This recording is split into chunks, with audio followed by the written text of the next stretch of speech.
With the pressure of a sophomore album rearing its ugly head and the exhaustion of non-stop touring, Avril didn't know if she could do it on her own. I was very hands-on with Let Go, this album, but to me it was just way too, produced and a bit too shiny and a bit too pop. But fate would step in and bring her the help she needed. It was like a family, and we are family, Rain, Chantel, and I. And she'd fall in love while the whole world watched. But sometimes, even love can't keep the demons at bay.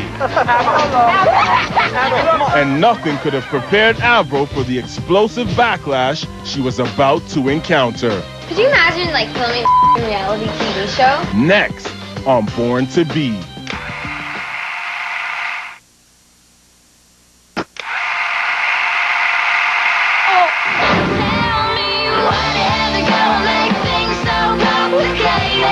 Avril Lavigne had soared to the top of the pop charts with her debut release, Let Go. But as the tour stretched on and the songs grew dated, she felt the need to get back in the studio to record something new, something more representative of the woman she had become.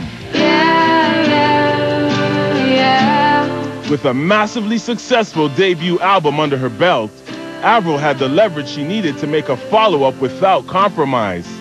But with the pressure on, Avril was left wondering where she would find her true voice. The night before the 2003 Much Music Video Awards, Avril went to a party in Toronto and met Canadian songstress Chantel Creviazza.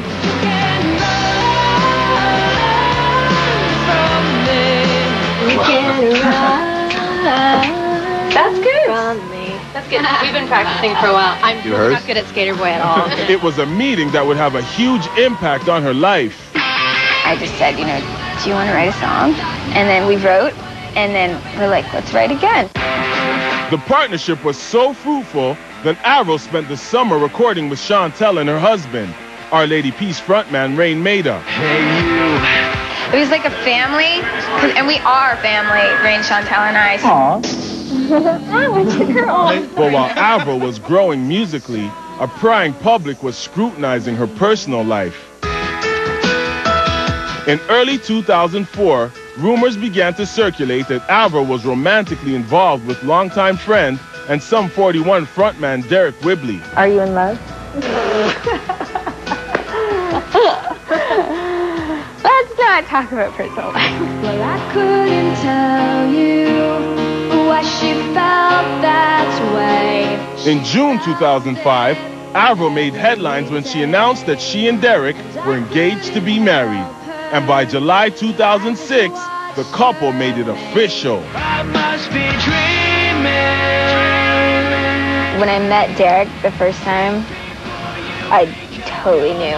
I was like, I'm gonna marry him. I walked around telling everybody, I want to marry him. In a romantic ceremony fit for a princess, the duo tied the knot in Los Angeles before family and friends. Avril was also busy working on a third record that she promised fans would be something of a musical reinvention. But growing demand for insight into the married life of the miniature starlet set the paparazzi into overdrive. Pictures of Avril and Derek filled the weekly magazines and gossip blogs. And more often than not, they were shown exiting a club in the wee hours of the morning. But in September 2006, Avril officially landed in the Hollywood bad books. While exiting Hollywood nightclub Hyde, an angry Lavigne first insulted autograph seekers, then spit in the face of photographers trying to take her picture, and was apparently in no mood to be documented in a drunken state. I like that. I wasn't actually sorry for what I did. Bitch! My behavior was towards paparazzi, not fans. Could you imagine, filming a reality TV show? When everybody's right behind you. All the time? That would be so weird. Avril's reputation as a party girl was growing. Dude, I'm so hammered. She even bragged shamelessly about recording much of her album while inebriated. I got drunk for a couple songs. Well, you can hear it. I know. You can, not the drunkenness. Can you hear me slurring? On The Best Damn Thing, Avril reveals a new side. She lays out her pop persona with infectious delight. I totally evolved and went to the next level. The album is brimming with confidence, and the singles have her fans in bubblegum rapture. This Canadian wild child has an undeniable lust for life. She's beat the odds, never counting the costs, and never thinking twice. People always say to me, oh, you're so different now. It's like, well, I just grew up. That's what we all do as girls. Avril Lavigne rose from a country fair crooner to international icon. And most impressively, she did it on her own terms. I know where I came from. I came from a small little town in Canada. I had nothing. And now I just feel really grateful. Avril Lavigne was born to be. What'd you say? I told you so. You know that, 'cause I always know.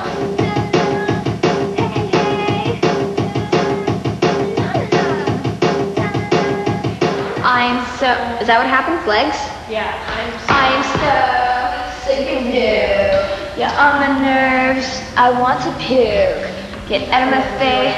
Get out of my face. Hey. You're not my taste. Hey, hey. Hey, hey.